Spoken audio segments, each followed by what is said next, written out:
This week on Unpacked, we're unfortunately talking about more layoffs yet again, taking another look at the NetEase story from last week as more details have come out, and wrapping up the week on a more positive note with a bunch of my personal recommendations out of Steam Next Fest.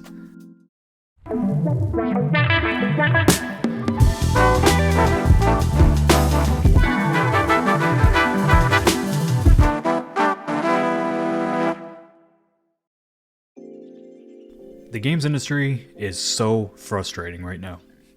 Just a few weeks after Bloomberg's Jason Schreier released a scathing report on the current status of the Warner Bros. Games division, it is now confirmed that Player First Productions, Warner Bros. San Diego, and most shockingly, Monolith Studios are all being shut down. This of course includes the cancellation of Monolith Studios' Wonder Woman game, which Schreier had reported was in all sorts of development trouble. Player First Games, who developed Multiverses, was acquired by Warner Bros. In July of last year. Multiverse was not well received at launch due to a myriad of issues and is shutting down entirely at the end of May. Warner Bros. San Diego is working on another AAA cross-platform free-to-play game, which we can now assume has been cancelled as well. JB Peretti, the CEO and president of Global Streaming and Games for Warner Bros., sent out a memo to employees that said all the usual corporate sludge. A little flattery for the people being laid off, refocusing on their key cash cows, franchises, and their plans to get back to being profitable in 2025. He also mentioned that the product market fit and quality of too many of our new releases has really missed the mark. I did notice he forgot to mention the executive meddling in the studios they owned, which cost them important leadership roles, years of development time, and money wasted. Now wait, accountability for highly paid executives? What the hell am I thinking? I already did a video talking about the Warner Bros. Games division and where a lot of the leadership from many of the studios has ended up during David Haddad's presidency. It's a frustrating story of straight-up corporate mismanagement that has led to many of Warner Bros. Studios losing their leadership over time, despite previously releasing critically acclaimed games. Much of Monolith Studios' leadership moved over to Cliffhanger Games at EA to work on their new Black Panther game. But losing Monolith as a studio entirely is a shocking bit of news this week. What a lot of people are rightfully pointing out on social media is that Monolith Studios created a fantastic gaming mechanic with the Nemesis system, which Warner Bros. Quickly patented and has now been squatting on for almost a decade, and the studio that created it is now closed. That patent doesn't expire until 2036, by the way, so unless Warner Bros. Does something with it at another studio, we won't be seeing one of the most innovative narrative mechanics in games again for a long time. And to be frank, that fucking sucks, and fuck Warner Bros. For locking it up, chasing live service nonsense, and then shutting down an extremely talented studio with a storied history in pursuit of endless profit once again. Now they're putting all their eggs in just a few baskets with a focus on Game of Thrones, Harry Potter, and DC games. Batman. I'm sure a Hogwarts Legacy sequel will sell just fine, but more so than the original's 30 million copies? I won't be so sure about that. Game of Thrones? What's going to set it apart from every other fantasy game franchise on the market? During Steam Next Fest, I tried the Game of Thrones King's Road demo, which is a AAA mobile game ported to PC, menus and all, and I noped out of it mere minutes into the game. More Batman? I guess. Can't say I'm too excited about that, as it would have to surpass the original Rocksteady games, and that's a tall order. I don't have much more to say on this subject, other than pointing out the absolute absurdity of the message that was sent out to the Warner Bros. Games team at the end of January, when it was announced that Haddad would be making his exit. In fact, I'm not even going to read it to you. I'm going to hand the mic off to someone else that will do its absurdity justice. On behalf of David Zaslav and all of us at WBD, I want to express my deepest gratitude to David for his phenomenal work and passion during his time here. With the support and incredible efforts of this whole team, David has led WB Games to numerous accomplishments over the years, both creatively and commercially. His vision, talent, and passion have helped build one of the most successful and admired gaming companies in the industry, and navigate some of the biggest challenges and challenges as well.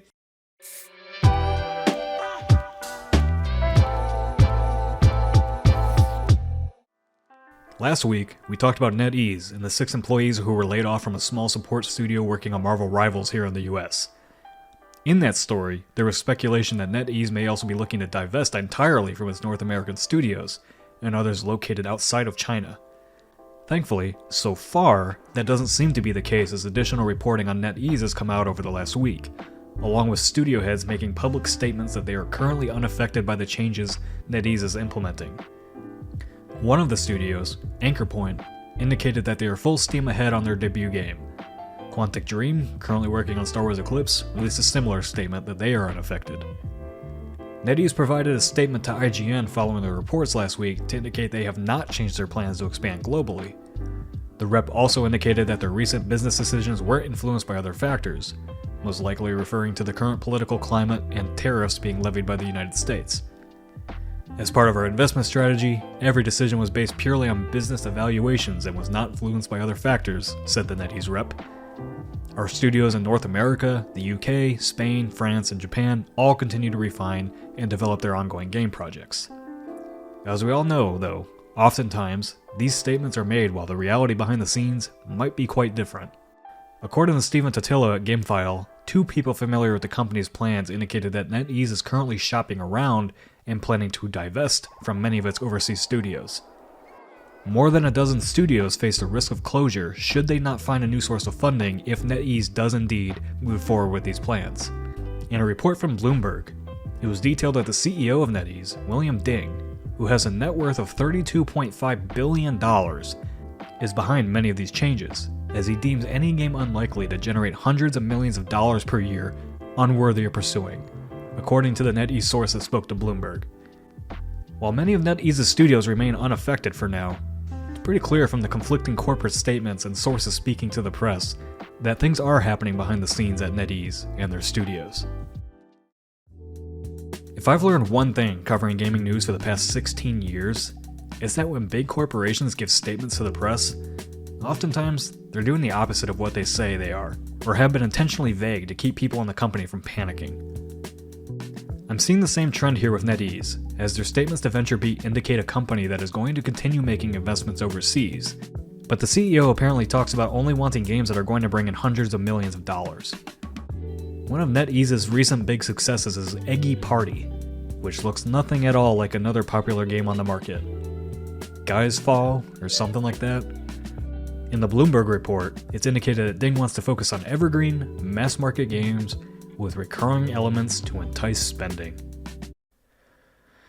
I think you know where the story goes from here. And if I were working at any of the NetEase studios not working on those types of games, I'd sure as hell be thinking about Plan B right about now. These corporate statements have all become so boilerplate that by now everyone can read between the lines and see the writing on the wall. I'm exhausted just having to research and talk about it every week. But that's the current state the industry is in, sadly. It was the same way working in corporate games media, where we would be told X is doing well, and we want more of that. And when you can't just pop out another 100,000 view video out of your butt every week because some corporate exec told you to, you know your time is coming to an end at that company. Now imagine having that expectation that your game has to make $100 million a year, or you won't have a job. It's pretty clear cut at this point.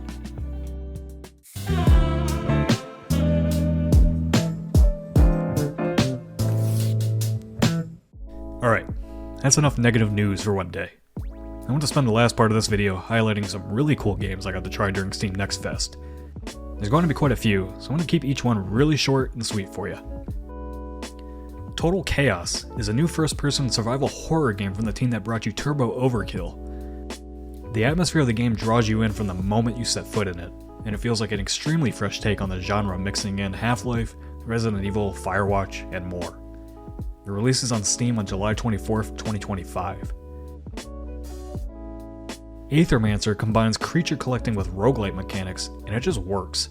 The creature designs and art style really caught my attention at first, but the turn-based combat is very enjoyable as well, with more depth and mechanics than I was initially expecting. I think it needs some work on the world exploration part to make it a bit more visually interesting, but overall, what's there is really solid already. Out of all the games on this list, I was most surprised by War-Torn. I'm not usually big on RTS games, but War-Torn immediately grabbed me as I started playing it. It's almost like if you basically took the narrative structure of the Banner Saga, added in real-time strategy combat with permadeath, the systemic elements you'd find in Baldur's Gate 3's combat, and finally a roguelike campaign so that you improve each run as you go. It's one of those games that mixes a lot of different genres together in a really smart way that immediately feels fresh, and honestly, I cannot wait to play more of this one. Nightling is from the team at Twirlbound, who previously made Pine. It's not doing a whole lot of new, but so far, it's a really solid action-adventure platforming game that really reminds me of the vibes Jak and Daxter gave me every time I've gotten my hands on it. The game just feels comforting to play and exist in, so I'm really looking forward to the full release for this one. It's Balatro, but Scrabble. It's simple, it's got a lovely presentation, and hits all the right notes for a good addictive roguelike game. Expect to see a lot more of these types of games over the next few years thanks to the success of Balatro, but hey, if it's good, it's good. It's a deck-building roguelite funded by the developer of Slay the Spire with a super unique visual style, great sound design, and it's just fun. It's got that high-tension, choice-based gameplay that I love in deck builders, and I already know this game is going to be one of my next addictions. Also, I felt weirdly personally aggrieved by the AI every time they took a chunk out of my fucking castle. If you like the atmosphere of Lauren's Lure last year, then White Knuckle should be on your radar. It's a free climbing game that has a really great atmosphere, and the mechanics are so well done, as every move you make is just absolutely nerve-wracking. No release date on this one yet, but it already feels very polished, so I don't think it's too far off. Ragdoll physics, overly detailed gore, and a combat system that is surprisingly deep. If you've enjoyed games like Hellish Court or Die by the Blade, I'd put this one on your radar. There's a playtest you can sign up for and gain access to right now. And I spent a stupid amount of time one evening last week playing this. And that's all I'll recommend for now, as I've run out of time, but there's plenty of other games I'm looking forward to getting into, such as Rainbreaker, Fellowship, Starfire, Twisted Tower, Deck of Haunts, and a whole lot more. It's been a great Next Fest, I can say that much. I love Steam Next Fest because it's a reminder every few months of all the cool things people are working on in this industry every single day. It's important to remember how exciting this industry can be when corporate stooges aren't putting the people that make all these games out of work every week. There's so many good looking games out there and never enough time to get to them all, let alone give them the proper coverage. So get out there and go find a new game that makes you happy this week, and go tell someone about it.